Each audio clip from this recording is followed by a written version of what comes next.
Need computer training for a group or office?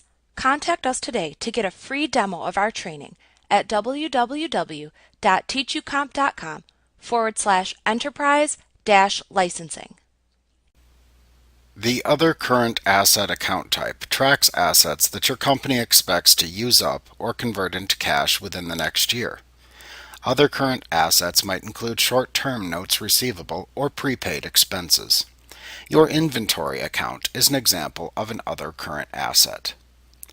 Let's take a prepaid rent other current asset account as an example.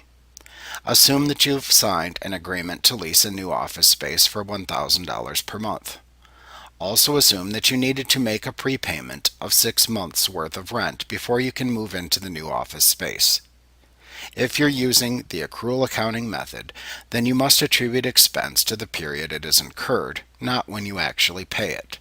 So you would not want to simply write a check for the next 6 months' worth of rent and then attribute the entire amount to the rent expense account for the month in which you wrote the check, as that will not accurately reflect when the rent expense is actually being incurred.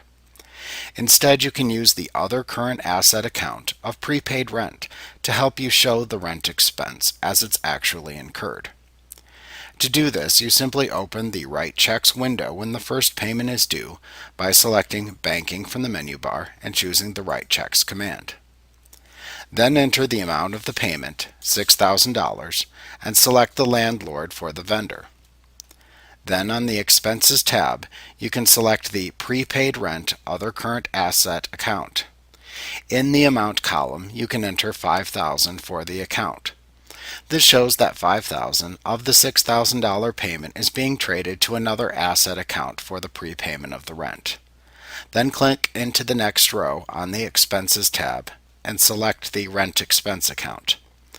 Quickbooks should then attribute the remaining $1,000 to the account for the first month of rent as it is being incurred. Then for the next 5 months after this, you will not write a check for the rent, but rather create a general journal entry that decreases the amount within the prepaid rent other current asset account by $1,000 and increases the amount of the rent expense account by $1,000 to show the other current asset being used up and to show the rent expense being incurred within the correct accounting period.